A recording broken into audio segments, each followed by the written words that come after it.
Good afternoon guys. Ito nga pala ulit si Rinel Banda ng Buhay sa Cruise Ship at napakaswerte nating mamimit ngayon ang Vice President po ng AMASOC, si Admiral Ed Santos. Magandang tanghali po sir sa inyo. Magandang tanghali sa iyo, Rinel. Binabati ko lahat ng mga ka-vlog mo at lahat ng mga sumunod dito bye-bye sa iyong programa at ang maganda yung ginagawa mo dahil naikakalat mo ang mga bali-balita at kung anong mga kailangan mga dapat gawin nila at tips sa mga marino sa kanilang paglakad. Yun nga po, marami po ako mga kasama, lalo na mga first-timer na gusto namin matulungan na maging marino. Yun nga, nandito po ako para may pagbigay ko sa kanila informasyon. Ngayon, ang AMASOC po, ano po ba ang AMASOC? Ang AMASOC ay Associated Marine Officers and Seamen's Union of the Philippines.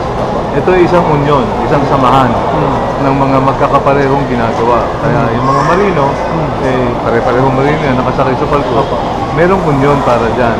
Ang AMASOC ay samahan ng hindi lamang mga opisyal, pinuno sa barko, pati yung mga ratings, yung mga seamen kung tawagin natin.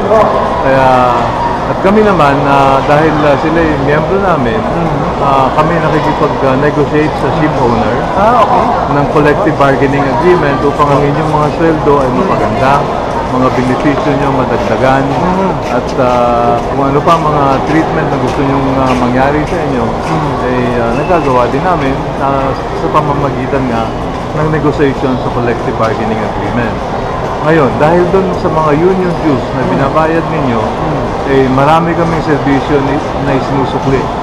Unang-una, mayroon kaming 5 ospital sa buong Pilipinas. Sa Manila, sa Cebu, sa Iloilo, sa Davao, at sa Dagupan. Okay? Yung ospital namin ay tertiary hospital. Ibig sabihin nun, hanggang operasyon kaya. Meron kaming MRI, meron kaming CAT scan. Yung mga nakikita nyo sa mga malalaking ospital, meron din kami. Libre po yan. Kasi miyembro kayo. Tapos yung mga doktor namin, yung mga consultation, libre din. Kasi miyembro kayo.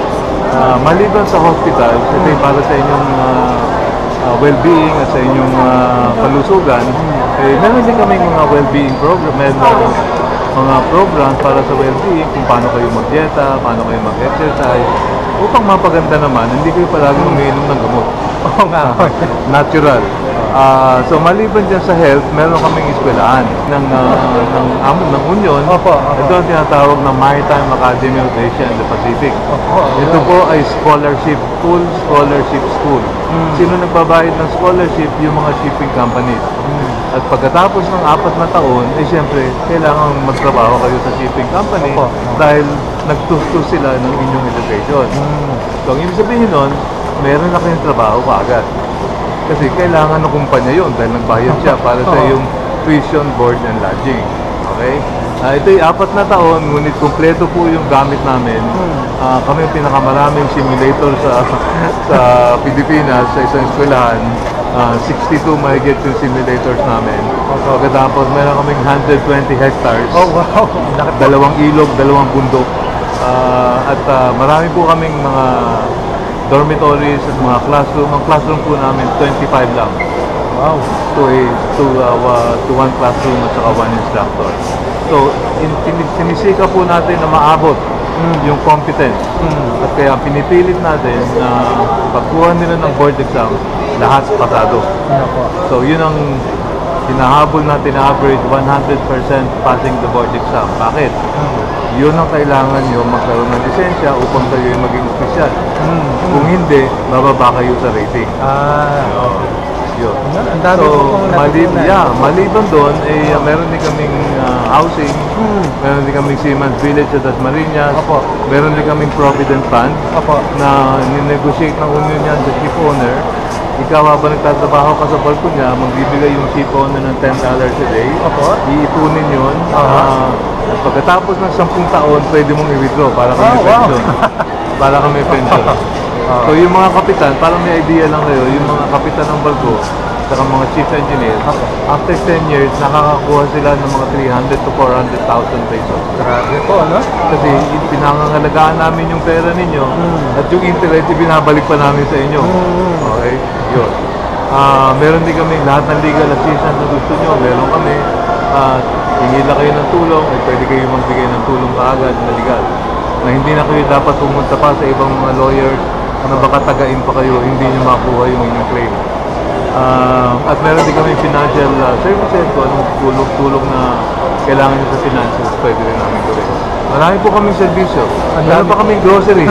Tawag namin slap chest. Gusto ba po kasi? Oh, slap chest. Pagpasok nyo sa pier, pagpasok nyo sa puerto, sasara na ng custom flat ng mga ano ba to, lahat ng mga storage nyo upang hindi kayo mag-smuggle. Pero may slap chest, yun ang pwedeng buksan at pwedeng gamitin ng barko para sa kanilang consumption. So, yung slap chest na yan, meron din tayo sa mga hospitals natin at dito rin sa Amoso. Makakabili kayo ng grocery, hindi lang grocery hanggang appliances. At yan, pipirmahan lang nyo mga misis, kung papayag yung mister nyo, pipirmahan lang nyo, dididak yan sa inyong sweldo. Sir Admiral Ed Santos, nagpapasalamat po ako sa inyo.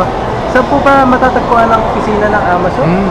Ang Amazon ay nasa Cabildo at Santa Patriciana Street dito sa Intramuros. Sa Intramuros. Yung hospital namin nandun din sa Cabildo Street. So, tabi-tabi po yan. Meron pa kami sailor's home. Yung mga miyembro namin na taga-probinsya na hindi naman makasakay kaagad sa aeroplano dahil bukas pa yung flight, walang tutulugan. Doon sa Amoso pwedeng matulog libre. Wow! Meron pang kape kinabukasan, libre rin. Ang dami po palang mga benepisyo itong binibigay ng Amazon. Yan, makatulong lamang sa ating mga miyembro. Alam natin yung sakripisyo dinadanas nila. At kung makatulong tayo kahit na paano, gagawin po natin. Marami po salamat ulit, Sir Admiral Ed Santos, at kinagagala ko kayong makilala. Guys, kita-kita po ulit tayo. Ito po si Renel Banda ng Buhay sa Cruise Ship. Maraming salamat po.